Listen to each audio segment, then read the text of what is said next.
All right, we are live here on the Jets Roundtable, live every single Wednesday, 1 p.m. EST, joined by me, Jake Gasman, Matt O'Leary, and whenever Jets Talk 24/7 can make it, we're super excited because you know what today is? You know what this week is? It's NFL football week, baby. We have some breaking news last night. Michael Carter II extended long-term for the New York Jets. He is the highest paid corner in football now, the nickel corner, that is. And we have a lot of other news around the AFC East. We got Matt O'Leary. We got Jake Gasman. Matt, welcome to the show, bro. I am excited to be here, talk some Jets football with you, and hopefully that voice starts feeling better, man. That's going through it right now, right before week one. Yeah, so I'm under the weather, as you can hear in the voice. It's frustrating because the best way I can feel better is rest.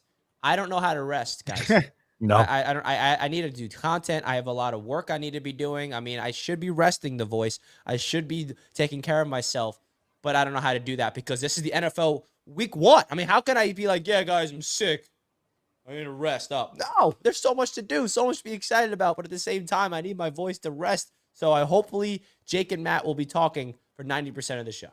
How about that, Jake? Putting that pressure on you. We're going to carry you, Richie. Don't worry. You know, you got us throughout the year. You know, we'll take the ball, you know, ground and pound style, just run it behind O'Leary. He's tall, and we'll figure out the rest. And the problem with being sick when we have these jobs is like we're all animated when we watch our team. So there's no way I'm not losing my voice Monday night. And then I got to do a post-game show right after the game. So it's going to sound like I'm sick. I'm not going to have a voice. That's because I'm screaming and yelling watching the game before I then have to work and talk about the game, you know?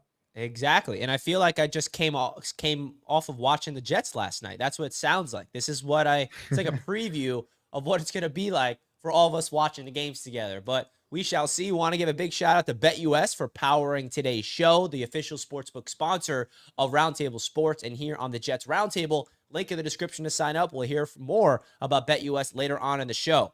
Now, like I said, I'm not going to let a sickness get in the way, especially with this show. I was thinking about it. I'm like, do I tell Jake and Matt and Ryan that I can't do the Jets Roundtable? We push it. I'm like, no, the show goes on, baby, because this is NFL Week 1. Can you imagine I canceled the show because of a little raspiness in my voice, a little cough in my chest, a little snuffles in my nose? Who am I? Come on. This is what it's all about. We've been waiting all offseason for this. So first and foremost, I got to get both of your thoughts of the news of the New York Jets extending our own Mr. Michael Carter II to make him the highest paid nickel corner, because I'll be honest with you guys, this came out of absolutely nowhere. I know that myself, I'm assuming Jake and Matt have been doing the same as me, yelling at Joe Douglas and the Jets to do this all offseason. And he's like, you know what? I'm just going to wait until the last possible, moment before the season to actually lock him up. But the deal's done, and the Jets extend him long term. Matt, what was your thoughts when you saw this news break? Yeah, I was really excited about it. You were talking about like now's a really tough time to take a rest or anything. And, it's been a busy week for all of us. Yesterday, I was, up early working. And after dinner, I thought, you know what? Like, I haven't seen the sunshine all day. It was a beautiful day. Let me go out and like do an after dinner walk. I get like 10 minutes from my house and then the news breaks. So I'm stopped at a school recording on my phone, trying to upload from YouTube there. So Joe Douglas can never make it convenient on me, but I absolutely love the deal for both sides. I think Michael Carter has deserved it. A late round pick, in 2021 was asked to start right away and was successful right away. And I think last year was his best year in the NFL, his year 3 season. Heading into his 4th year, would have been on the final year of his contract. To me, I think it makes a lot of sense. Still just 25 years old, one of the premier slot corners in football. And from the Jets, I think they get him for pretty good value as well. So a win for both sides. Yeah, just to double down on what you just said, Matt, I was trying to rest last night. I'm like, all right, it's a little evening rest. I had a whole week of work. I'm just going to unplug a little bit. And then, of course, my phone's blowing up. Richie, where are you? The Jets just extended Michael Carter.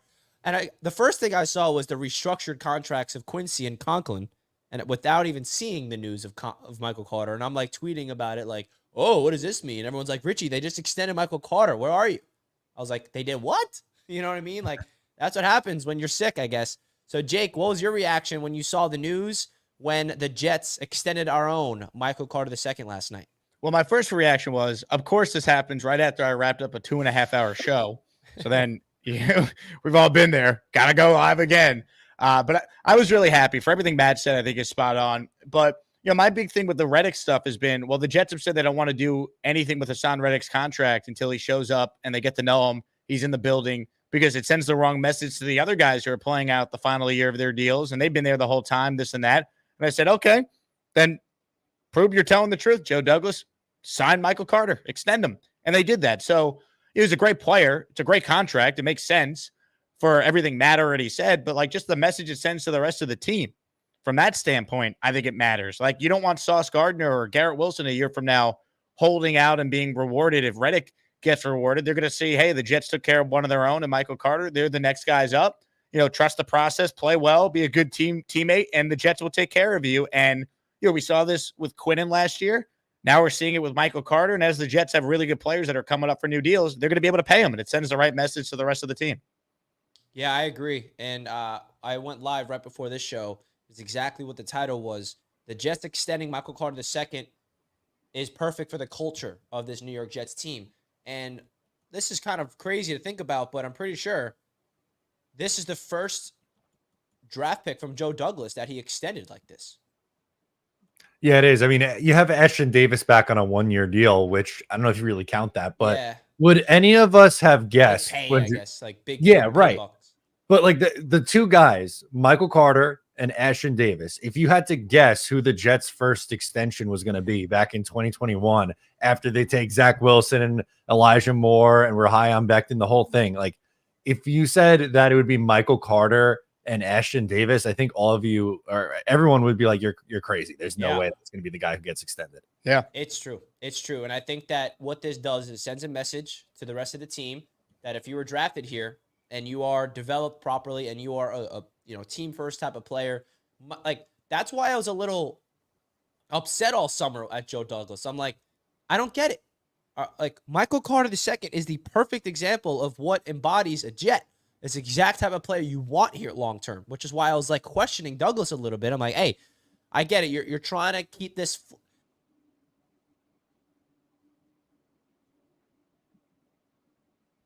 Did we lose Richie? Get paid. He's back. I'm back.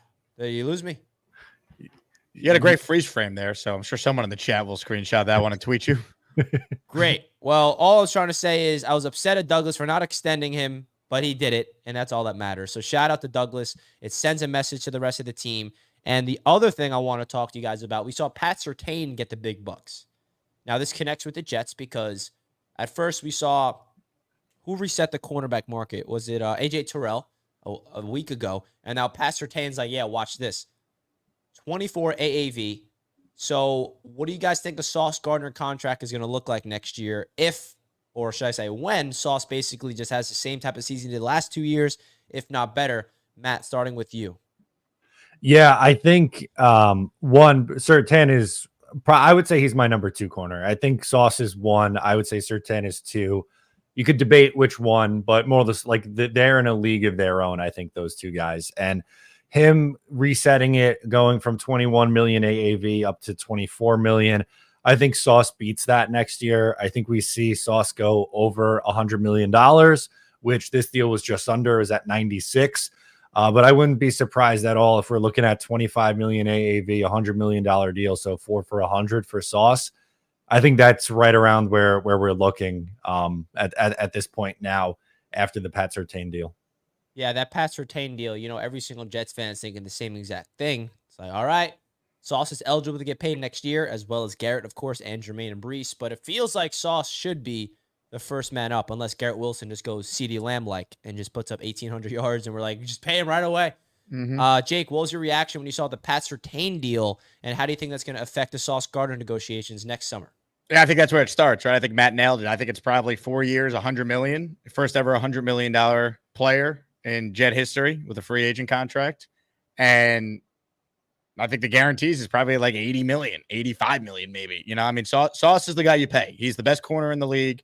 He's already made NFL history. No corner has ever been first team all pro in their first 2 seasons in the league. I think there's still another level for him to get to, which is scary for 31 other teams. But that's where the money starts, right? If Surtain now is the next guy up, Sauce will be the next guy up a year from now. And I actually think it's a pretty easy contract to do because you just know Sauce is the best in the league at his position, so he's next. Garrett's a little more tricky because, if he has a great year with Rodgers this year, it's his first truly great year, but then you factor in, well, the first 2 years, he was awesome with no quarterback. Probably a little more complicated to find the right number for him. I think they'll get it done with both, but I think Sauce's contract is very easy. You just look at Surtain and you add whatever the typical increase is when you reset the market and you go from there. Could not agree more with that. Neil with a super chat. Appreciate you, bro. Get well soon, Richie. I appreciate that, Neil. I hope if I'm not healed up by Monday, bro, I'm going to be really upset. I mean, the show still goes on. I promise you that. I appreciate you, bro. Good luck to your Jets coming from a Patriots fan. Wow. A very nice Patriots fan coming in here. I can see 12 wins for the Jets. How many playoff wins? Thanks. Okay, so we have a Patriots fan coming here on the Jets roundtable, having the Jets winning 12 games. I've seen enough, Jake. Jake, what's your thoughts? How many playoff wins he's asking? Well, I'm hoping the answer is either 3 or 4, right? That's what I'm hoping. And since it's September 4th and I can be optimistic and no one will remember what I actually say if I'm wrong, I'm going to say the Jets will have 3 playoff wins because they'll be the 1 seed in the AFC East. Bingo. They'll have a home playoff game in the divisional round, a home playoff game in the AFC title game, and they will be in the Super Bowl in New Orleans, and they will win their 3rd and final playoff game during the stretch run. So that's what I'm hoping for. That's what I'm picking right now. Realistically, though, I think the bare minimum is they better win at least 1 playoff game with this team because I feel like they're wasting the talent if they don't do that.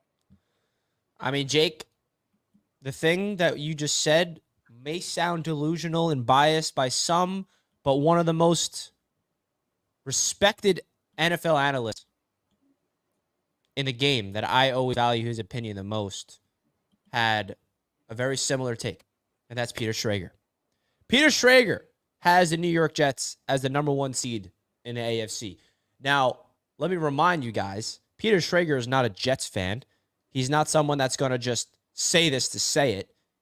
Him having the Broncos as a 6th seed is definitely like, what does he see that we don't?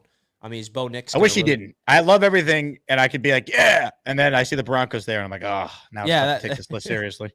I do love that he has the Jaguars winning the division because I am one of the only people that have them winning the AFC South. But, Matt, what's your thoughts of Peter Schrager having the Jets as the number 1 seed in the AFC? I would. And he also, sorry to cut you off, but today he had Aaron Rodgers winning the MVP. Yeah, I was going to say, I think in order for the Jets to be the number 1 seed, Aaron Rodgers is going to have to play like 2020 or 2021 form and win the MVP. I really hope he's right. His predictions have been really, really accurate. So, again, I hope that's the case. I don't know if that's where I'm going to end up landing when I do my predictions. But at the end of the day, this is a really talented roster in the AFC. Very tough conference, but as we know, it's time for the Jets to win football games. We've talked about it a lot over the last couple of years about how good this roster is, and just wait to the quarterback. The quarterback's here. No excuses. Time to win football games. Absolutely. Rule 76. No excuses. Play like a champion. Super Bowl champions. Let's go Jets. Oh, yeah. Love that. And again, the cool thing about Peter Schrager is he's usually right. I mean, he's always right, basically. So that's why I'm looking at his prediction. I'm like, oh my gosh, it's here, folks. We're actually going to win the Super Bowl. Okay? All right. Am I getting a little ahead of myself? No, I'm not. This is the year. If it's not now, it's when. Okay? So what's the update on this Haason Reddick situation? We got to keep talking about it. We all thought that yesterday, Monday, today is the day for him to show up. He did not show up. He's at a charity event, signing autographs, Jets helmets. Jake, what's the latest that you've heard of Haason Reddick? Should we expect him to play week 1? If he doesn't play week 1, should we expect him to play week 2? Is he going to play at all this season? I mean, how are you feeling about this Haason Reddick situation right now? I'll answer the last part first. I definitely think he's playing this season. I think he'd be a fool to sit out. I mean, he wants to be paid. The best thing for him to do is eventually to play. It's to play now and play well, and then someone will pay you, even if it's not the Jets a year from now. Look, it does feel like with the Carter stuff yesterday, but more importantly, the fact that they restructured 2 veteran contracts in Quincy Williams and Tyler Conklin to create about $8 million more in cap space. it does feel like if you read the tea leaves, Reddick's in Jersey City. He's signing Jet helmets. The comments from Robert Saleh yesterday about how, hey, if he shows up and he's in good shape, like I could see him playing. I'm not rolling it out. He wouldn't give a deadline on when he would have to be in the building to be able to play on Monday. So it does feel like we're trending towards maybe tonight a Schefter or Ian Rappaport tweet announcing some sort of rework deal. Reddick will be in the building tomorrow to sign it and is expected to maybe be out there Monday. Like we're pretty close. Like I could see that being where we're headed. That's probably me being an optimist, but I'm just trying to connect the dots here. I think yesterday was a big day in regards to the latest with Reddick. Yeah, I agree. What's your thoughts of the Haason Reddick situation at this point, Matt? It's just frustrating, honestly. At this point, like I just want both sides to figure this out. We could debate all day long whether Haason Reddick is a luxury or a need, and I'm tired of it, man. I think the Jets are a better football team with Haason Reddick versus without Haason Reddick. So I really think it's in their best interest to get him on the field. When that's going to happen at this point feels incredibly optimistic to think it's going to be in week 1. I'm leaning towards it's not in week 1, but I think like he's only hurting himself too at the same time. Like, I don't know what holding out regular season games is going to do for him when he's trying to get a new contract at the end of the year anyway. So it's just the whole thing's a mess. And what's your confidence level in this defensive line without him? I feel like we talked about this last week, but with the 3 undrafted free agents, with Takk McKinley, with Clemens apparently being their defensive end, that's going to be more on that first down run stopping opportunities. Jermaine Johnson, do you think they have enough depth, have enough guys to do what they need to do without Reddick? I mean, I'm going into the season, I don't know about you guys, with the just perception of he's not a Jet, like until he just comes out of nowhere and shows up.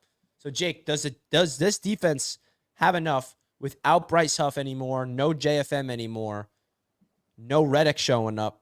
Do you like this defensive line enough without him to feel like they can do enough to win enough football games to make the playoffs? Here's how I've described it. I think without Haason Reddick, this defense, assuming there's no significant injuries to their stars, I think they're still a top 5 to 7 defense in the league. I think that's fair.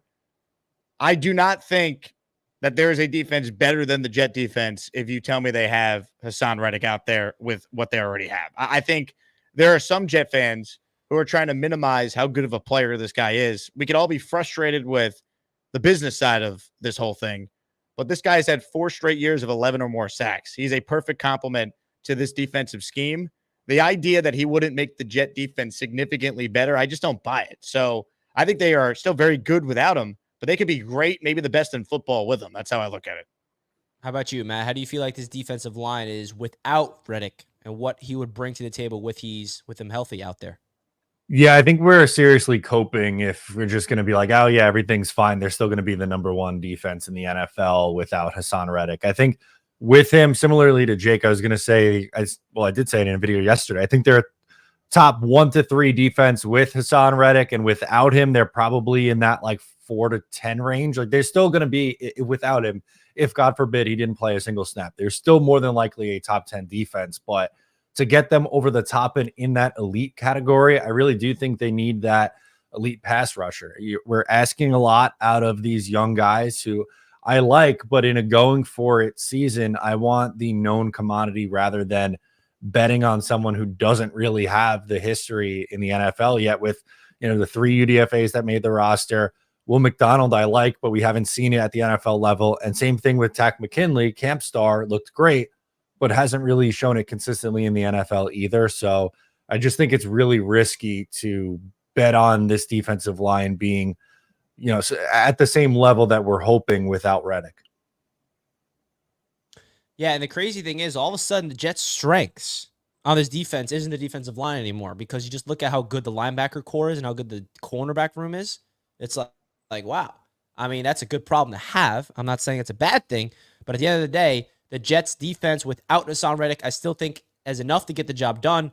But then you have Haason Reddick join this team, then that's what really gets the icing on the cake. Folks, we have over 220 people live right here on the Jets Roundtable. If you guys can do us a solid favor, simply hit the like button on your way into the show and subscribe here to the AFC East Roundtable YouTube channel. And also don't forget to subscribe to Matt O'Leary's YouTube channel and Jake Asman's YouTube channel. That link is in the description. We appreciate all the support. You can expect us live every Wednesday, 1 p.m. EST throughout the entire season, right here on the AFC East Roundtable, breaking down all things New York Jets in the AFC East. Okay. Now, week 1 is here. Okay. Week 1 is here. I want to get your thoughts of the lines on BetUS Sportsbook for week 1's matchup because it's moving all across. It's moving everywhere.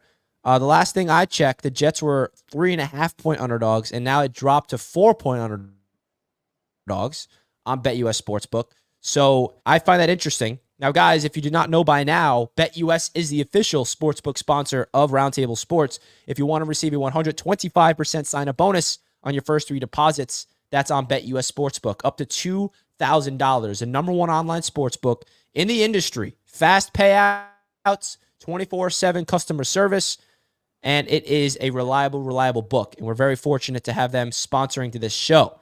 So the Jets are at +4. I'm pretty sure they were at +3.5 all week. What do you think changed? Trent Williams. Mm-hmm. I think that's the half-point swing right there is Trent Williams coming back into the mix for the San Francisco 49ers and still no Reddick for the Jets. So 49ers get their guys back. Jets don't. I think that's the biggest reason for the line move. What do you feel comfortable here, Jake? I'll ask you this. Is this going to hit the over or under? Is this going to be a low-scoring game with 2 hard-nosed defenses going after each other?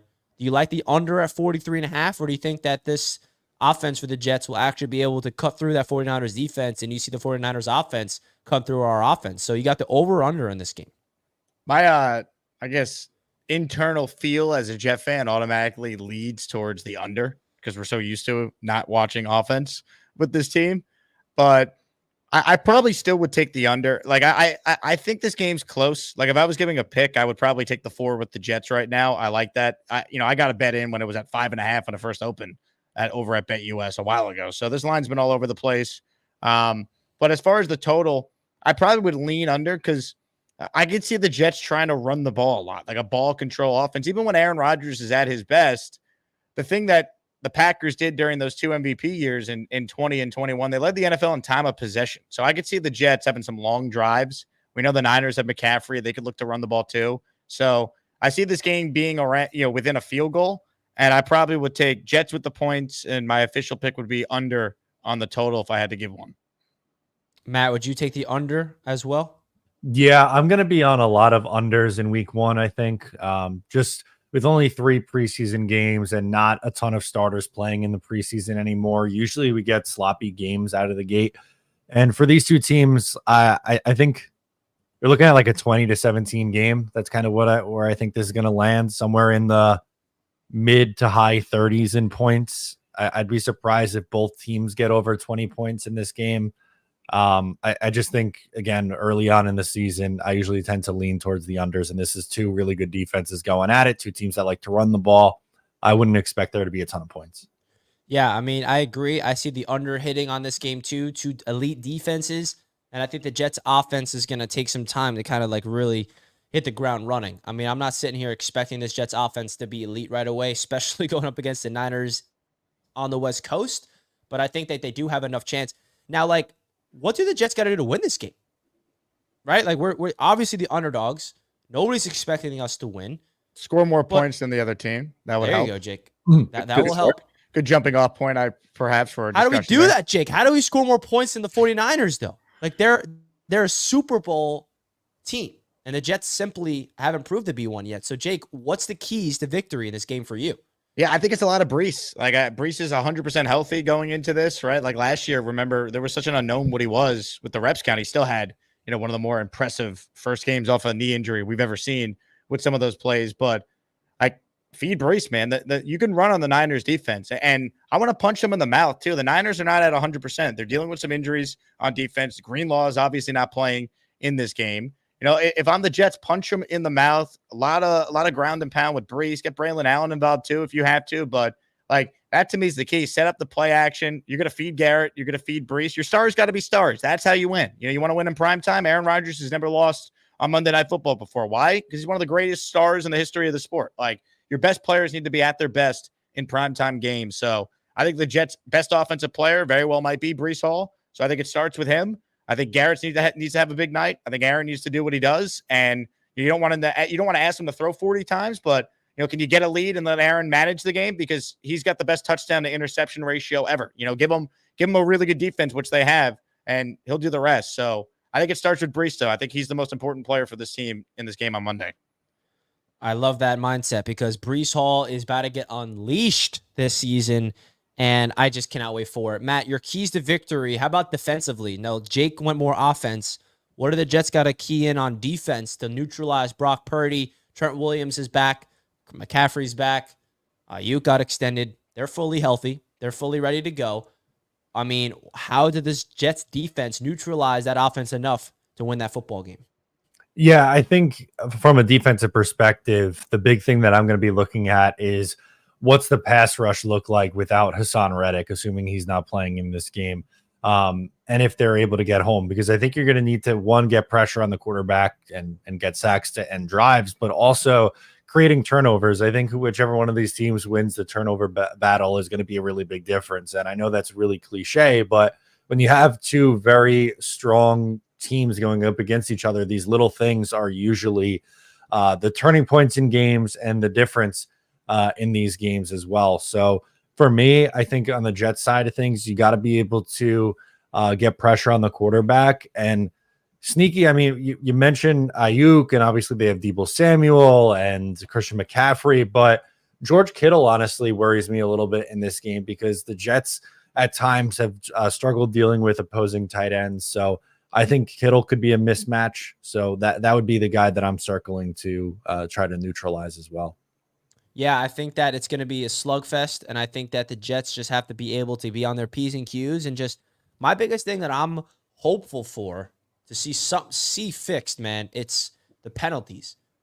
Like that's the big thing about this Jets season, not even just in this game, but are we going to see this team have those back-breaking penalties again? Because that was brutal last year, right? Like, is Robert Saleh going to keep this team disciplined? Are they going to have those false starts? Are they going to have those holding penalties that just hurts a drive? Are they going to have roughing the passing penalties? Like, that's something I'm looking after, because if the Jets do not clean that up, we're simply not going to be able to get over the hump. And I really do think that Saleh has prioritized that this offseason. And we just haven't seen the starters play in the preseason, so we don't even know if they're having any penalty issues. So hopefully that is going to be A-okay. Now, getting into some Week 1 matchups around the division, I want to get your guys' thoughts about that. Starting off with the Buffalo Bills hosting the Arizona Cardinals. So this is an interesting game. The Bills are the favorites, as they should be. Let me double-check the exact line of it, because I'm curious how heavy favorites they are. Because the Arizona Cardinals are an interesting team, right? They're a team that we don't really know what they are, in my opinion, because they revamped the receiver room with Marvin Harrison Jr. Kyler Murray did not play all season last year. He's fully healthy. Kyler Murray can either be dynamic or it can be a bad quarterback. So the Bills are 6.5-point favorites at home. Jake, is there any chance for the Cardinals to upset the Bills in their home opener Week 1?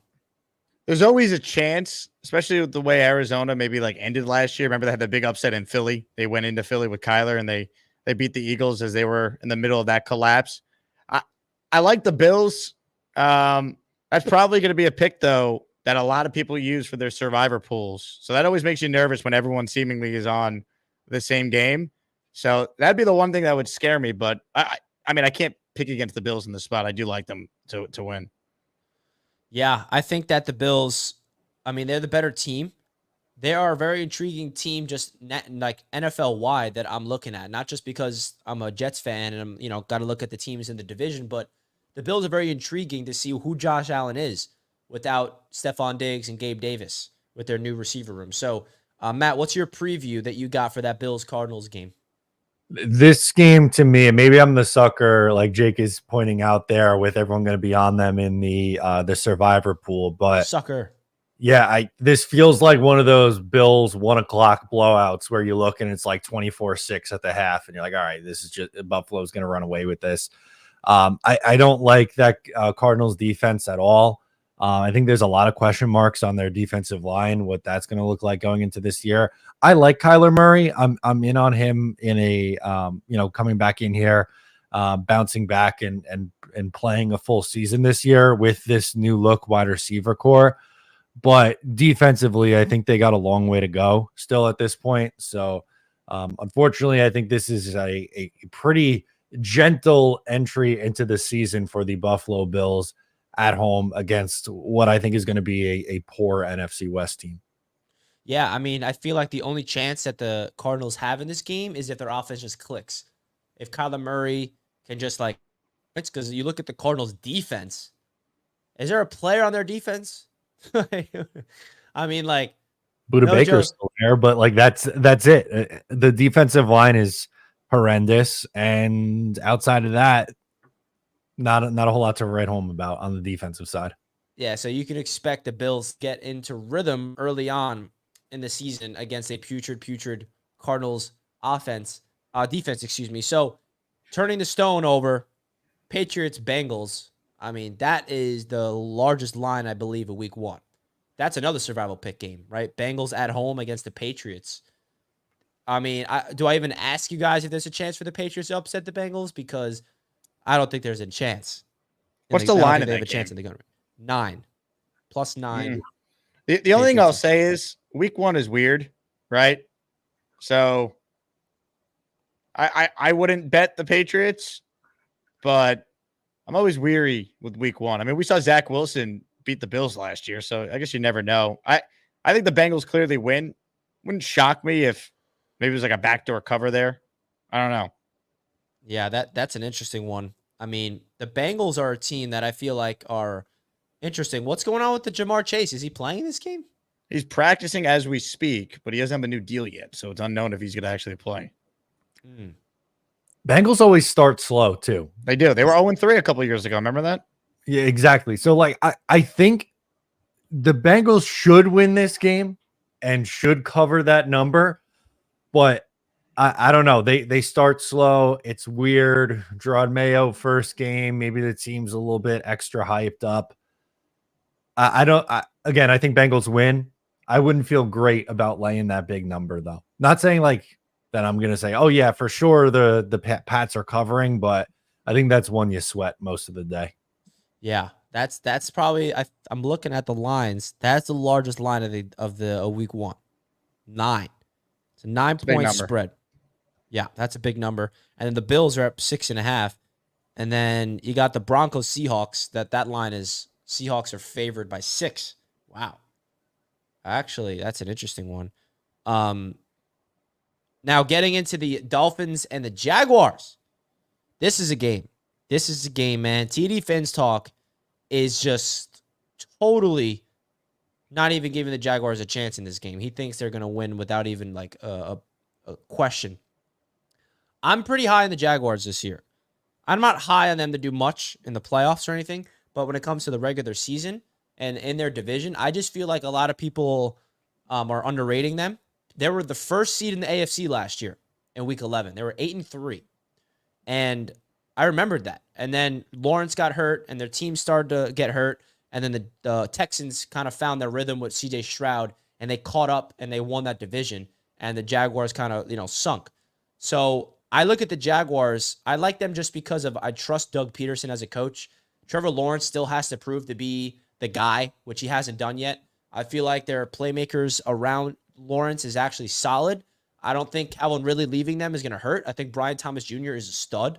I think Gabe Davis is a very quality number 2, number 3. Christian Kirk is still one of those underrated receivers that no one remembers. Evan Ingram is one of the best receiving tight ends in football, and you got Travis Etienne at back. Do you guys think the Jaguars have a chance to go into Miami and upset them, or do you guys think it's going to be hard for the Jaguars to pull that off? I'll start off with you on this one, Matt.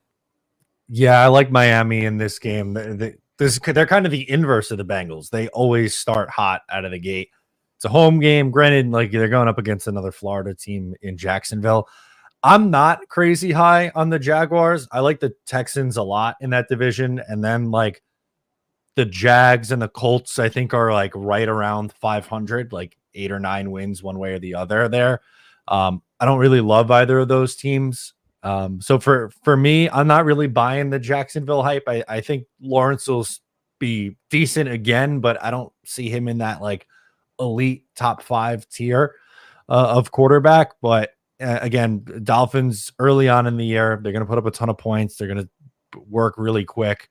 And I agree with TD, unfortunately, on this one. I think they win this game and put up over 30 points. In agreement with TD Finstock, Matt O'Leary is. Jake, where do you stand on this? Is it going to be an easy one for the Dolphins?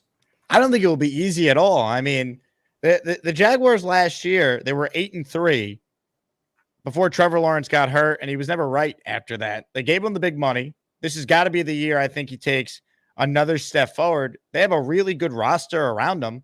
Like I think the Jaguars are maybe underrated in the AFC South as a team that could win that division. I mean, the Texans played an incredibly soft schedule last year.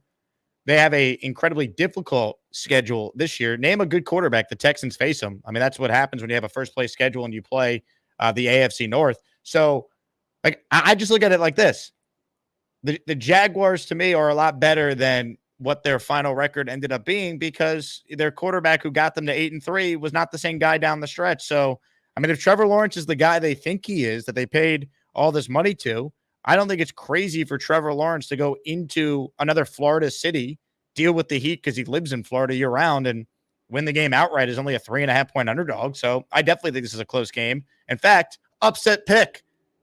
Jaguars. They're winning. Hey, TD, remember this clip and fear it. Jake Asman is aligned with your boy right here in Richie, because yesterday on the huddle, we talked about it, and I said that same thing, Jake, and we got into a heated argument about it. And I'm like, listen, man, this isn't that much of my hate against the Dolphins. It's just I'm just happen to be a little higher on the Jaguars than some. I just do. I am. I've been consistent with that take all offseason.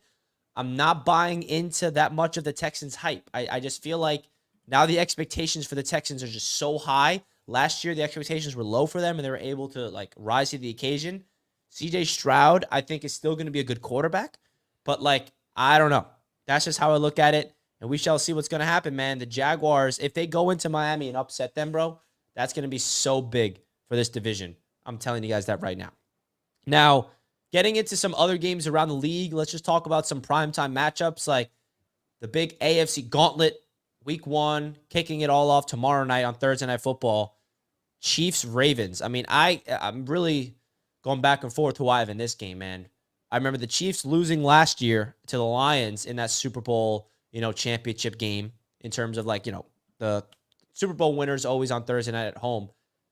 Do the Chiefs lose again early on? The Ravens are coming for blood. They remember who came into their house and beat them to get into the Super Bowl. Matt, who do you got in this game? Chiefs, Ravens to start off the entire football season. I think this is going to be a great game between two heavyweights in the AFC to get us going. I think we get a back and forth game. I think it's a field goal difference at the end, but I like Baltimore in this one. I'm going to say the Chiefs get upset again for a second year in a row. Chiefs usually, they always have a loss early on in the year. Not that losing to the Ravens is such a huge deal, because I think the Ravens are going to be very good too. But the Chiefs, I feel like they hit their stride in the second half of the season. For me, love Baltimore to come out with a statement win on the road in Kansas City in Week 1. Wow. I happen to agree. Jake. Wow. Well, the way I look at it is the Chiefs just start off so slow every year, and then they just kick into steam. It's kick into playoff mode at the end of the year, and then they just remind everybody who they are. But you never know.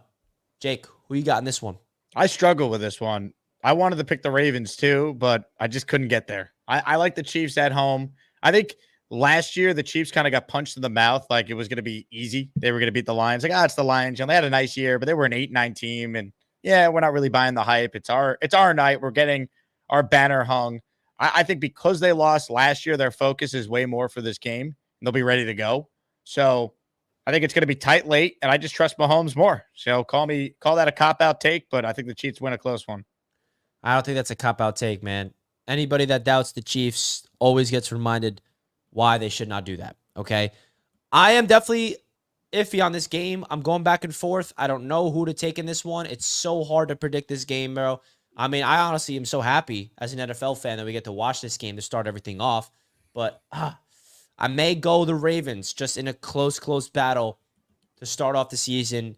And then the Chiefs are just going to lose. And then everybody's going to say, see, the Chiefs are done. And then the Chiefs are going to do what they do and then get hot and probably do what they do at the end of the season. So we shall see. Now, Friday night, we have a Friday night game. Eagles, Packers. Now, this is an NFC matchup. Doesn't really impact the Jets as much. In Brazil, Matt, who you got in this one? Yeah, I have a really hard time with this game, too. I think this is another good one. Eagles last year, we know what happened there. They started on fire. Jets beat them they were the first loss, and then their season kind of derailed after that. So did the Jets kill the Eagles? That's the take I want to put out there. Maybe. Yeah, we did. You know what? I think I'm gonna go with the Packers in this one. I'm buying the Jordan Love hype. They got hot down the stretch last year. They made the playoffs. And they got hot in the playoffs too. It probably should have won that game in the NFC title game. I am going to go with the Packers here in a really good one. Packers. I'm high on the Packers this year. How about you, Jake? Who you got in this one? I like the Eagles, baby. Fly, Eagles, fly. I don't know. I think we've anointed the Packers a little prematurely. You know, everyone's hyping them up.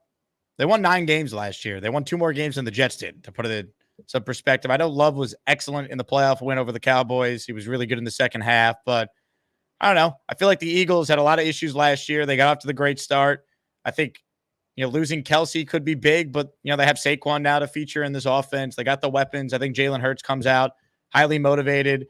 I think the Eagles win a close one here. I will say, if this game was actually a Friday night at Lincoln Financial Field, I would love the Eagles because imagine that crowd. But the fact that it's in Brazil, a little weird. I'm still going to take the Eagles, but I think it's a close game. Yeah, this is going to be a close one. I may be that person that Jake is talking about that's buying into the hype a little too much to these Packers because I don't know. I just feel like Jordan Love, what he did last year was so impressive to me just based off of he's one of those quarterbacks that prove that you don't need elite playmakers to elevate your game. And he really kicked into another gear at the end of the season. And then more importantly, the reason why I'm high on the Packers is their playoff success. I think that really showed me who this team could be. So it's going to be a tough game. I don't really know. I do have the Packers winning this game, and I do have Jordan Love having an even better season than he did last year. I think that the contract that the Packers invested into him was really, really high, immediately. But at the end of the day, I do got the Packers winning this game. Who's on Sunday Night Football this week? The Stafford Bowl. Stafford and the Rams against Goff and the Lions. Stafford Bowl. Is that in Detroit? In Detroit again, yep. Ooh, that's a good one. Jake, who you got in that one? Ooh. I like the Lions again. Yeah, same result as the playoff game. Lions at home. Crowd's going to be nuts coming off what happened last year. First trip to the NFC title game in forever. So I like the Lions. Give me the home team. How about you, Matt? The Stafford Bowl. Goff Stafford. Yeah, Jake and I are going head to head, I guess, today. I'm going to be on the Rams. I'm going out to see Jake today. I love the Lions. I think they're going to be a really good team. The Rams, I think, ended the season strong. They were in that game to the very end. Love Stafford. I think they have the better quarterback. And I think they have the better coach. I don't know if that's a hot take or not at this point. I know everyone loves Dan Campbell, but Lions are going to be very good, but we're going to get an upset win on the road from the Rams in week 1. Ooh, I like that. That's going to be a good Sunday night matchup, man. That's going to be a great Sunday night matchup. So, NFL week 1, I want to hear your guys' bold, hot takes, okay? Whether it's the Jets or any other team in the NFL. It doesn't have to be in week 1, but, is there anything, I know putting you guys on the spot, that you feel like you've had this take for all off season long that you feel like is going to be a hot, bold prediction for this upcoming season for either the New York Jets or the NFL in general? I'll let you guys think about it, but if you have an answer, just speak away. Anything. Mine is Breece Hall winning the Offensive Player of the Year. Oh, go ahead. I like that. It's a good take. Yeah, that is a good one. What do you say about the Patriots, Jake? They're going to be the worst team in the NFL. How many wins? 3. They're going to First pick. suck. It's going to be awesome. They're going to suck. It and is. it's But gonna I be hope they glorious. bust. I hope they bust. Well, they'd probably keep Drake May, right? Do you think they bail on Drake May after 1 year and draft again? What's the game here? I think May gets next year as the starter for sure, no matter what happens. Okay, because I don't want them to be bad enough where they're picking number 1 overall and then get like this stud superstar quarterback. But they did just take a quarterback 3rd overall, so we probably would get another year. I want them to stay in mediocrity, like 4 to 6 wins. Not good enough to have the first pick, not good enough to be a competitive team. That's fine as long as none of their wins are against the Jets. Like if they could steal one against Miami or Buffalo, fine. Yeah. But and it's set up nicely for the Jets too. They play them twice in the first 9 games of the year, one of them being the home opener, short week, Thursday night. That's got to be a bloodbath for the Jets. And then that game in New England is still earlier enough where even if they go to Drake May at that point, you're not expecting him to be at his best when he's first starting to play. So the Jets got to sweep New England this year on a side note. Oh, my God. It feels so good that is a reality. And I think you're going to be right about that, Jake. We got another super chat from a Patriots fan. The same guy. Offensive line still has some concern. Aaron coming off injury and old in the turf. So that's why I see no Super Bowl, but playoff berth. Stevenson and Peppers breakouts. So Ramondre Stevenson? Isn't he already he's like their only good player at this point. Yeah. I don't know if there's much left to break out there. Yeah. Name 5 players on the Patriots besides Brissett and May. It's very tough to come up with 5 names. Yeah. I mean, they're all unproven guys. I mean, Patriots fans are hyping up Jalen Polk as their rookie. Whoa, watch out for him. I mean, come on. Let's be honest. Patriots going to stink. Sorry, Neil, but the Patriots going to stink, and we're all going to love it, and we're going to talk about it every week. Neil, thank you for the $5 super chat, though. We really do appreciate all the support. Mr. Bonesy says, sorry, I'm late, fellas. Day before kids go to school. LOL, let's go. All that matters is that you're here, Mr. Bonesy. That's all that matters. Do you have a bold take, Matt? Yeah, I'm glad you didn't come to me because I was still really thinking about this bold take. For me, I'm gonna say that Lamar Jackson shuts up his haters because I still feel like that there's a lot of Lamar hate and because they don't win enough in the playoffs, and I think this is the year where they really go on a run and there's really no excuse left for anyone who's a Lamar detractor. I don't get that. The Lamar hate. The guy's a 2-time MVP. I mean, I don't know. It's the playoff stuff. That's really what it comes down to. Yeah. But I don't think he unless he wins a Super Bowl or at least gets to one. I don't know if that's going to stop. I mean, the way it could stop is if they were to lose, let's say, hopefully to the Jets in the AFC title game, and he plays well in a loss, then maybe some people would back off a little bit. But the only way you could change the narrative is he's got to win. Like he's got to have to get to a Super Bowl and eventually win one. Yep. Yeah, I agree. And I think that it's going to be tough when they have to come to MetLife Stadium in the AFC Championship game. I mean, how is Lamar going to handle that? Sorry, Lamar haters. Matt, your prediction is not going to come true because Lamar Jackson is going to come to MetLife in the AFC title game and throw 3 picks. I hope so. I would never love to be wrong more than that. All right, some bold takes for the Jets, okay? I said Breece Hall, Offensive Player of the Year. We're heading into week 1. We've had so much time in the offseason to this is my breakout player. Oh, this is my sleeper, right? We've talked about it tirelessly, but I'm so excited for that to be over with. This is our last chance to get in your sleeper of this Jets team that no one's talking about, that you have breaking out on offense and defense. Who is going to take this team and really come through and really leap themselves up? Maybe not to stardom, but a player that you think is going to impact winning the most. That's what I'm asking. Who is going to help this team impact winning the most that nobody is seeing coming? If either of you guys have a player in mind, you can just speak now. I have a player, but you guys got to tell me if this counts because I think we talked about this player, but there's always a bunch of caveats when we talk about said player. I think it's Mike Williams with the Jets.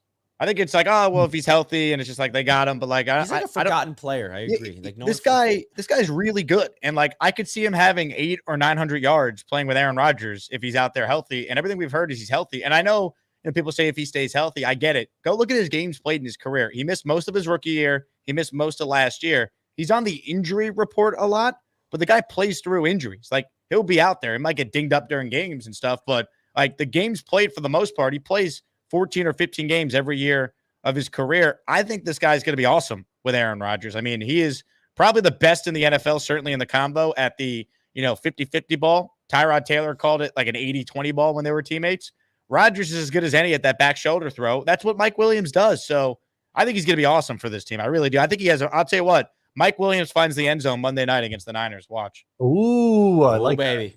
Oh, freaking baby. Now, I like that, Jake, because I'm even a culprit myself because we all went to training camp, right? Mike Williams hasn't played in training camp for obvious reasons. So like, I forget he's even a player on this Jets team. Like, I don't even know like who Mike Williams is as a Jet.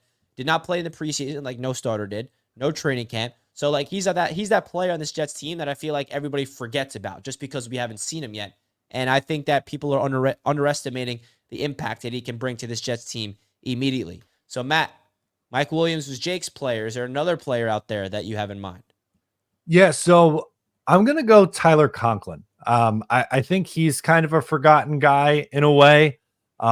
Everyone talks, and rightfully so, about Breece Hall and Garrett Wilson and just dynamic playmakers. But I think Conklin's been sneaky productive the last 2 years with some of the worst quarterback play. And you can make the case about like Garrett Wilson, Breece Hall in the same light, but Aaron Rodgers likes throwing to the tight ends in training camp. I noticed that when Rodgers was under pressure, he was finding Tyler Conklin underneath a lot and helping, extend drives on third down and in the red zone. I think he's going to have a really solid year and produce as a top 10 tight end in the NFL. Yeah, I mean, you talk about Tyler Conklin. He's unstoppable in those option routes over the middle. I mean, you talk about he like always tries to sell that he's going to go outside on the cut outside on that like a 5-yard out or in, and he cuts inside every time, and he can get the contested grabs. He's elite down the seam, and I'm excited to finally have a quarterback that can take advantage of a player like Tyler Conklin. Jet Set Fool 24 with a $5 super chat. AFC East Roundtable have the nerves set in Monday Night Yet. Subscribe to all you guys, and you have replaced ESPN FS1 Sports Show for me, JETS. We did it. We have finally surpassed the main networks, folks. We did it. How does that feel, Jake and Matt, that we have somebody tuning into your guys' shows and ours and mine over FS1 and ESPN? We made it. Do you think Jet Set Fool won't like me if I inform him that I am an employee of ESPN Radio? Oh, yeah. It's true. It's true. It's true. We are fans of ESPN, Jet Set Fool. Don't forget. We're fans of ESPN Radio. New York when Jake Asman is hosting, obviously. That's just of course. Everyone go watch Jake Asman on ESPN. Neil, another super chat. Peppers, Duggar. Oh, he's listing the whole Patriots roster right now. Way new, baby. Look at this roster. Woo! Wow. He said they're solid, good guys. I mean, they might be nice people, but they're very average football players. Solid, good guys. Well, Neil, I have to say, it's hard to press against you. You've been very respectful, and you have the Jets winning 12 games. But yeah, solid, good guys. Patriots going to have a great season this year. Neil, thank you for the super chat again. This is his third super chat of the show. So, Neil, big time shout out to you, Neil. Everybody give Neil some dono hype in the chat. And the last super chat of the show before we wrap things up, unless how many games does Neil have the Patriots winning, by the way? Yeah, Neil, how many wins you got the Pats winning? Let's hear that. $5 Canadian, if I'm not mistaken. Just crashed out of my poker tournament, was chip leader, and in 4 hands, I was out as 10 places away from money finish, but hopefully the Jets win. That stinks. Damn. Well, thanks for putting some of the cash here on the round table. We appreciate you, man. Big time for the super chat. And hopefully that luck can go into the Jets winning week number 1. All right. We're going to wrap up the show here. Neil wrote floor 4, ceiling 6. And you're trying to tell us you guys have all these really good players. You're talking about how your floor is 4 and your ceiling is 6 wins. How does that make any sense? Neil, thank you for the super chats, though. I don't understand. Neil Ray with the floor of 4 wins. Sorry, Neil. It's going to be a long season for you. All right. The last conversation I want from you guys, quick, short. It's simple. Score prediction. Week 1, Jets 49ers. What's the final score of this game? Woo! Tough. I know it's tough. Who's got it? Am I going to be allowed back if I don't pick the Jets? Yes. No. No, you're not, Matt. Yes. It's on my show. Look, I think the Jets can win. I want the Jets to win. I can't in good conscience pick the Jets to win 17 games this year. This I think is their toughest matchup out of the gate. I'm going to go 20-17 49ers in a tough one, but the Jets can win. Matt's banned from the Jets Roundtable. I'm sorry, guys. Banned, I tell you. You said 20-17? Yeah. That's what I had, but in reverse. Jets win 20-17. Greg Zuerlein game-winning kick. Oh, hell yeah. It's going to be stressful. And it's going to be a stressful game. Is going to be going nuts. I have one of those funky scores. I got 16-13 Jets. We lost Jake. I got 16-13 Jets winning this game. We got some weird stuff going on with some safeties potentially. A missed kick here and there. 16-13 Jets win the game. And Jake, we lost you there for a second. I don't know what happened. I guess it was too much positive Jet optimism there. The internet said, calm down, Skippy. Calm down, Jake, but I'm aligned with you. I got the Jets winning 16-13. I think it's going to be a defensive gauntlet. I think the Jets are going to win this game with their defense, and I expect the Jets offense to not struggle, but not be as their best self. But I think that the Jets defense will be the reason why they win this game. 16-13. Everybody in the chat, let us know your score predictions. That's going to wrap up the Jets Roundtable, folks. That's going to wrap it up. We're excited to be live on the Jets Roundtable next week to recap week 1 for the New York Jets and preview week 2. We're finally in the heart of the season. Well, we're not heart yet. We're entering it. So I got through this show without having a cough attack, which is a plus. So shout out to Matt and Jake for showing up today. Hope to see you guys next week as well. This is the Jets Roundtable, and it's powered and brought to you by BetUS Sportsbook, the #1 online sportsbook. Link in the description to sign up. We'll see you guys next week. Matt and Jake, any final words? We made it, baby. Let's go. Football. We made it. Jets. Jets. Yes, sir. Shout out to the chat. Hit the like button on your way out, and we'll see you guys later. Peace.